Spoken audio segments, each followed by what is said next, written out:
दोस्तों 70 से 80 के दशक में यूं तो बॉलीवुड में कई अभिनेत्रियां आई, पर आज हम जिन अदाकारा की बात कर रहे हैं उन्होंने अपने बोल्ड और ग्लैमर अंदाज से भारतीय फिल्म इंडस्ट्री की अभिनेत्रियों को एक नया अंदाज, एक नई पहचान दी, जिनके बॉलीवुड में आने के बाद दर्शकों को भारतीय सिनेमा की हीरोइनों का एक नया रूप देखने को मिला और जिन्होंने बॉलीवुड में अभिनेत्रियों को बोल्ड और ग्लैमर कैसे दिखा जाता है ये सिखा दिया। जी हाँ दोस्तों, हम बात कर रहे हैं हिंदी सिनेमा की बेहद खूबसूरत अदाकारा प्रवीण बॉबी की, जिन्होंने हिंदी सिनेमा में कदम रखते ही अपने ग्लैमर अंदाज से पूरी दुनिया को अपना दीवाना बना लिया। प्रवीण जी ने बॉलीवुड की बेहद खूबसूरत और टैलेंटेड अदाकाराओं जैसे हेमा मालिनी, रेखा, शबाना आजमी, स्मिता पाटिल, जीनत अमान के बीच रहकर अपनी एक अलग पहचान बनाई। बता दें कि प्रवीण बॉबी को मजबूर, दीवार, काला पत्थर, नमक हलाल, अमर अकबर एंथनी जैसी सुपरहिट फिल्मों के लिए जाना जाता है, लेकिन जितनी फेमस प्रवीण अपनी फिल्मी दुनिया और अपने अफेयर्स को लेकर रहीं, उतनी ही तन्हा उनकी असल जिंदगी गुजरी। दोस्तों, आज हम अपने वीडियो में इनके करियर और पारिवारिक जीवन से जुड़ी हर खबर आपको देंगे, साथ ही बताएंगे किस तरह से प्रवीण ने बॉलीवुड के महान अभिनेता अमिताभ बच्चन पर उन्हें धमकी देने का इल्जाम लगाया। साथ ही उनकी दर्दनाक मौत के पीछे क्या कारण था, ये जानने के लिए हमारी वीडियो को अंत तक देखें। बात करें इनके प्रारंभिक जीवन की तो प्रवीण जी का जन्म 4 अप्रैल सन 1954 को जूनागढ़, गुजरात में हुआ था। प्रवीण एक मुस्लिम परिवार से ताल्लुक रखती थी। उनकी प्रारंभिक शिक्षा mount Carmel high school Ahmedabad से हुई और इसके बाद उन्होंने अपनी आगे की पढ़ाई सेंट जेवियर्स कॉलेज अहमदाबाद से की, जिसमें उन्होंने अंग्रेजी साहित्य में मास्टर की डिग्री प्राप्त की। उनके पिता बचपन में ही उन्हें छोड़कर चले गए थे। उनके कोई भाई बहन नहीं थे, इसलिए उन्होंने अपना सारा बचपन अपनी मां के साथ बिताया।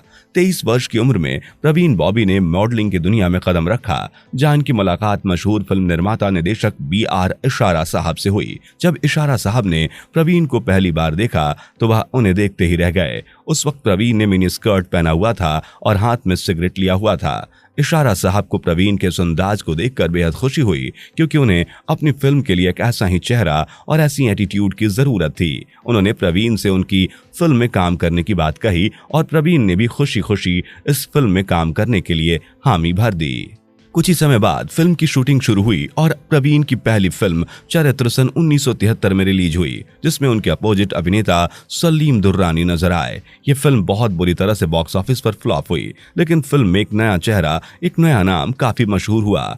हर तरफ प्रवीण की अदाओं और खूबसूरती के चर्चे हो रहे थे। दर्शक हो या निर्माता, सभी प्रवीण के बोल्ड अंदाज और ग्लैमर चेहरे के दीवाने हो गए और इसी फिल्म के बाद प्रवीण को कई निर्माताओं ने उनकी फिल्म में काम करने के ऑफर दिए। चूंकि इनका व्यक्तित्व पश्चिमी मानकों का प्रतीक था, बॉलीवुड निर्माताओं के लिए उन्हें विशिष्ट भारतीय नारी और गांव की गोरी भूमिकाएं देना मुश्किल था। उन्होंने मुख्य रूप से पश्चिमी और ग्लैमरस भूमिकाओं में अभिनय किया, जिसमें उन्हें एक शीर्ष नायिका के रूप में अभिनय करने का मौका मिला। प्रवीण उस दौर की कई व्यावसायिक रूप से सफल फिल्मों में दिखाई दी, जिसमें उन्होंने सन 1974 में फिल्म मजबूर में काम किया। इस फिल्म में प्रवीण के अपोजिट बॉलीवुड के शहंशाह अभिनेता अमिताभ बच्चन जी नजर आए। फिल्म सुपरहिट हुई। इनकी यह पहली सुपरहिट फिल्म थी। साथ ही इस फिल्म के गाने भी दर्शकों द्वारा बेहद पसंद किए गए। तत्पश्चात वह सन 1975 में फिल्म दीवार में नजर आई, जिसमें फिर से प्रवीण के साथ अभिनेता अमिताभ बच्चन दिखाई दिए और इस फिल्म में इनके किरदार को दर्शकों द्वारा खूब सराहा गया। सन 1976 में इनकी फोटो टाइम मैगजीन के कवर पर छपी। प्रवीण बॉबी टाइम मैगजीन के कवर पर छपने वाली पहली बॉलीवुड अभिनेत्री थी, जिसके लिए उन्हें बेहद सराहना मिली। इसके बाद सन 1977 में प्रवीण फिल्म अमर अकबर एंथनी में नजर आई।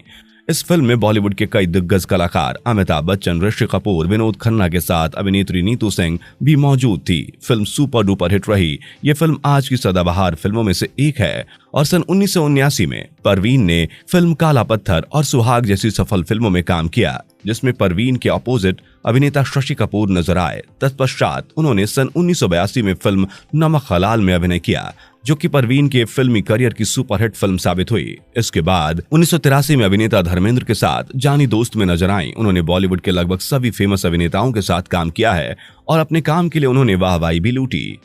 प्रवीण बुलेट, मजदूर जिंदाबाद, रंगीला रत्न, दरिंदा, मामा भांजा, चांदी सोना, पति पत्नी और वो, 2 और 2 5, रजिया सुल्तान, क्रांति, अशांति, काला सोना, मेरी आवाज सुनो, मंगल पांडे, अविनाश, ताकत, चोर पुलिस, गुनहगार जैसी कई सफल फिल्मों में नजर आईं। प्रवीण पुरुषों के साथ लिव इन रिलेशनशिप में रहने वाली महिलाओं की भूमिका निभाने और खुले तौर पर शराब का सेवन करने से कभी नहीं कतराती थी। अपने करियर के चलते परवीन के अफेयर के चर्चे खूब रहे।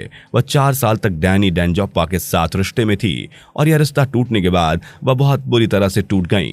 लेकिन उन्होंने खुद को संभाला और अपने काम पर एक बार फिर से फोकस किया, जिसके बाद उनका नाम कबीर बेदी के साथ जोड़ा गया। लेकिन यह रिश्ता भी ज्यादा देर तक नहीं टिका, जिसके बाद वह महेश भट्ट के साथ नजर आने लगी। महेश और परवीन एक दूसरे के काफी नजदीक आ गए थे, यहाँ तक कि महेश ने परवीन के लिए अपने वाइफ तक को छोड़ दिया था। लेकिन किसी कारण से यह रिश्ता शादी में नहीं बदल पाया और महेश भट्ट ने परवीन बॉबी को छोड़ दिया, जिसके बाद परवीन अपनी जिंदगी में बिल्कुल अकेली सी हो गई। सन 1983 में परवीन बॉबी ने भारत छोड़ दिया और यूजी कृष्णमूर्ति और उनके दोस्त वैलेंटाइन के साथ आध्यात्मिक यात्रा के लिए विभिन्न देशों की यात्रा की और कुछ समय कैलिफोर्निया और ह्यूस्टन में बिताया। 7 अप्रैल 1984 को जॉन एफ कैनेडी अंतर्राष्ट्रीय हवाई अड्डे पर परवीन बॉबी पर संदेह कर उन्हें रोका गया और उनकी पहचान बताने को कहा गया, लेकिन वह अपनी पहचान बताने में असमर्थ रहीं और अधिकारियों ने उन्हें हथकड़ी पहना दी और उन्हें 30 अन्य मानसिक रूप से परेशान रोगियों के साथ एक सामान्य वार्ड में रखा गया। और जब काउंसिल जनरल ऑफ इंडिया को इस घटना की सूचना दी गई, तब वह अस्पताल में उनसे मिलने आए। यूजी की यात्रा के दौरान परवीन मुस्कुराई और काउंसिल के साथ बातचीत की जैसे कुछ हुआ ही नहीं, जिसके बाद वह नवंबर 1989 में मुंबई लौट आईं। कहा जाता है कि उन्हें पैरानॉइड सिजोफ्रेनिया जैसी बड़ी बीमारी थी। हालांकि उन्होंने इस बात से इनकार कर दिया था और कहा था कि उनके बारे में इस तरह की बातें फिल्म उद्योग और मीडिया द्वारा उनकी छवि खराब करने के लिए की जा रही है। इसके कारण परवीन ने अपने अधिकांश दोस्त और परिवार के साथ संबंध तोड़ लिए और अकेले रहने लगी। साथ ही उन्होंने अमिताभ बच्चन के साथ साथ भारतीय फिल्म हस्तियों पर आरोप लगाया और कहा कि अमिताभ बच्चन ने उन्हें मारने की साजिश रची। वह एक सुपर इंटरनेशनल गैंगस्टर हैं और मेरी जान लेना चाहते हैं। उनके गुंडों ने मेरा अपहरण कर लिया और मुझे एक द्वीप पर रखा गया, जहां उन्होंने मेरी सर्जरी की और एक ट्रांसमीटर लगाया। लेकिन जब अदालत ने उनसे इस बात का सबूत मांगा तो उनके पास देने के लिए कोई सबूत नहीं था और अदालत ने उनकी याचिका सबूत के अभाव में खारिज कर दी। बात करें इनके परिवार की तो परवीन जूनागढ़ के कुलीन परिवार की इकलौती संतान थी। वह गुजरात के पठानों के रूप में जाने जाने वाले पश्तूनों की खिलजी बाबी की जनजाति से संबंध रखती थीं, लेकिन उनका परिवार लंबे समय से गुजरात में रहा था। इनका जन्म उनके माता पिता की शादी के 14 साल बाद हुआ था। उनके पिता वली मोहम्मद खान बॉबी जूनागढ़ के नवाब के साथ प्रशासक भी थे और उनकी मां का नाम जमाल बख्ते बॉबी था, जो अब इस दुनिया में नहीं थी।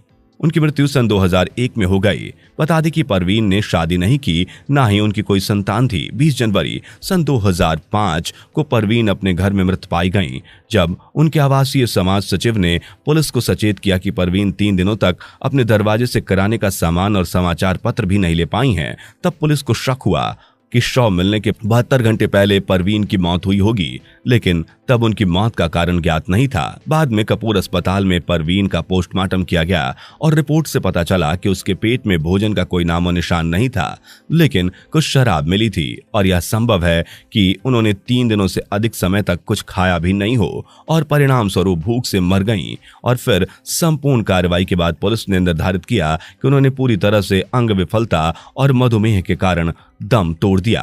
कहा जाता है कि इतने लोगों के दिल में बसी परवीन के करोड़ों चाहने वाले थे। इसके बाद भी जब उनका अंतिम संस्कार करने का वक्त आया, तब कोई आगे नहीं आया। परवीन मुस्लिम धर्म से ताल्लुक रखती थी, लेकिन बाद में उन्होंने ईसाई धर्म अपना लिया था। लेकिन उनका अंतिम संस्कार मुस्लिम रिवाज के साथ हुआ और उनकी मां की कब्र के पास ही उनका शव दफनाया गया। भारतीय सिनेमा में परवीन का विशेष योगदान रहा, जिसके लिए उन्हें हमेशा याद किया जाएगा। तो दोस्तों, ये थी परवीन बॉबी की दर्द भरी कहानी। यदि आपको हमारी ये वीडियो पसंद आई हो तो लाइक, शेयर और कमेंट जरूर करें। और अपने पसंदीदा एक्ट्रेस और एक्टर के बारे में जानना चाहते हैं तो हमारे चैनल को सब्सक्राइब करना ना भूलें। धन्यवाद।